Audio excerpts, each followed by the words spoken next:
So today I wanted to talk about why do people change? And the conversation comes from Ed Mylett and Brendon Burchard, which, as some of you and most of you may know, I got to meet and hang out with about a month ago at a special event that Ed held for a mastermind group. So it was a small group of us. We got to hang out with Ed and Brendon at Ed's house, got to ask lots of questions.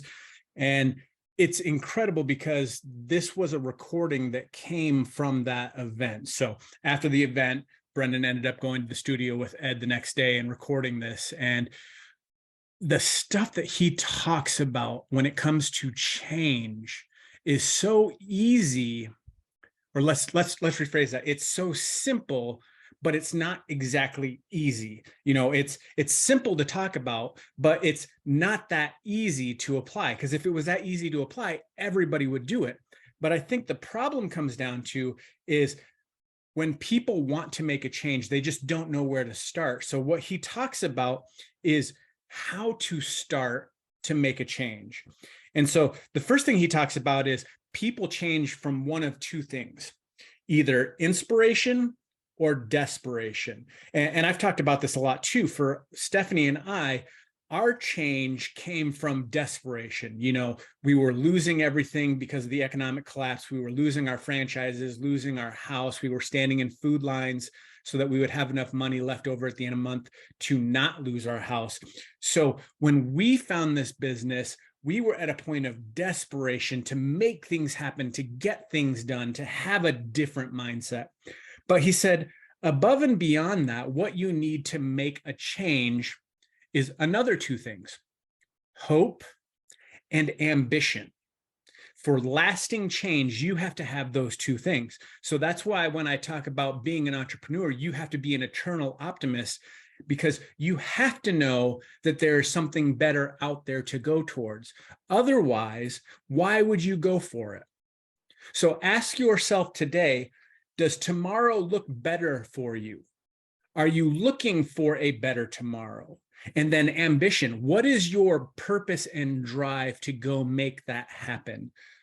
You need to have that internal drive to go for it. And again, that comes from either inspiration. Are you excited to go do it? Or desperation. Are you trying to run and get away from something so you never have to go back to it again? He also says that circumstances demand that we change. So the circumstances can be either from the outside or from the inside. The outside is something is placed upon you that demands that you change. Also, internally, there's something going on that you may demand of yourself that you need to change. So when you're looking at those two things, what is the circumstances behind your needing and wanting to change? He said most people are afraid of change because they're afraid of demanding something from themselves. That is the hardest part of creating change, is almost becoming a demanding person on yourself, more so than the people outside are demanding on you. He said it's a lot easier to take on demands from other people. But the problem is other people are forcing their demands and their wills on you. When it becomes internal and you're demanding it of yourself, that's when you have true lasting power to change.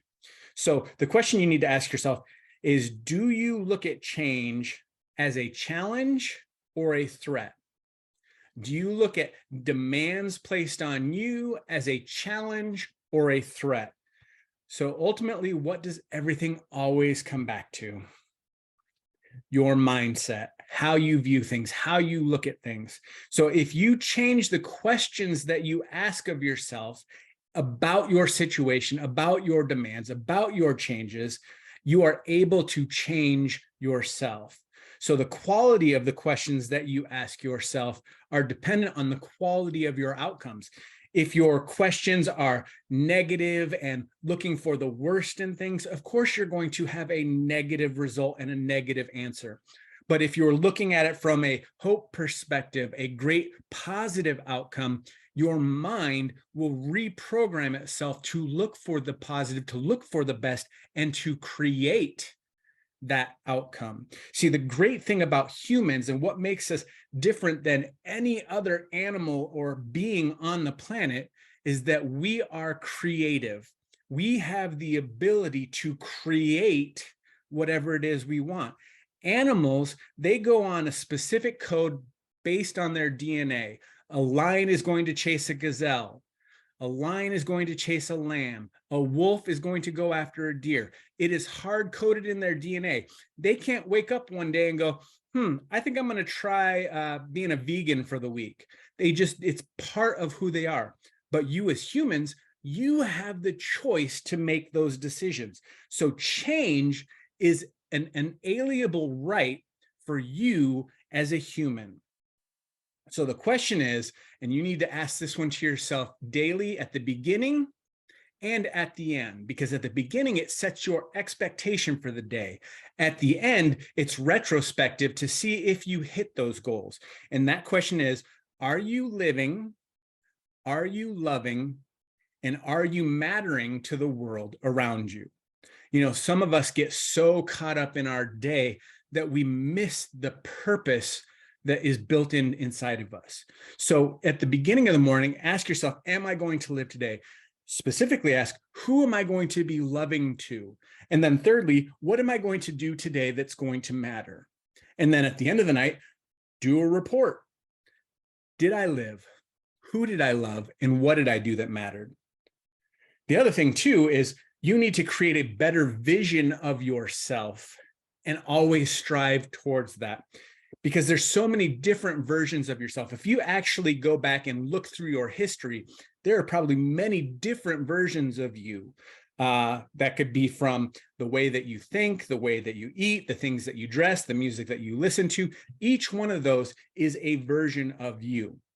So now you need to be proactive on creating a constant better version of you.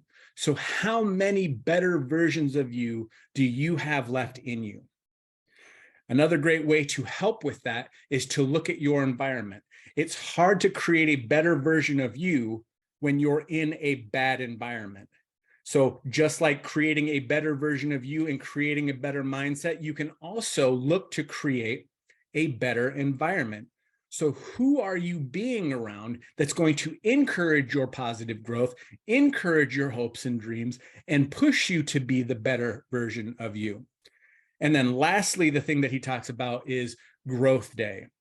Growth Day is an incredible app. If you want, put your email in the comments below and I will get you a link to it so that you can join along. It has so many things to help push you through the day because you want to be growing every single day. And with this, it's very, very structured. As you guys know, I'm a systems person. I'm very structured. I have to have things in place. And this creates a habit of growth.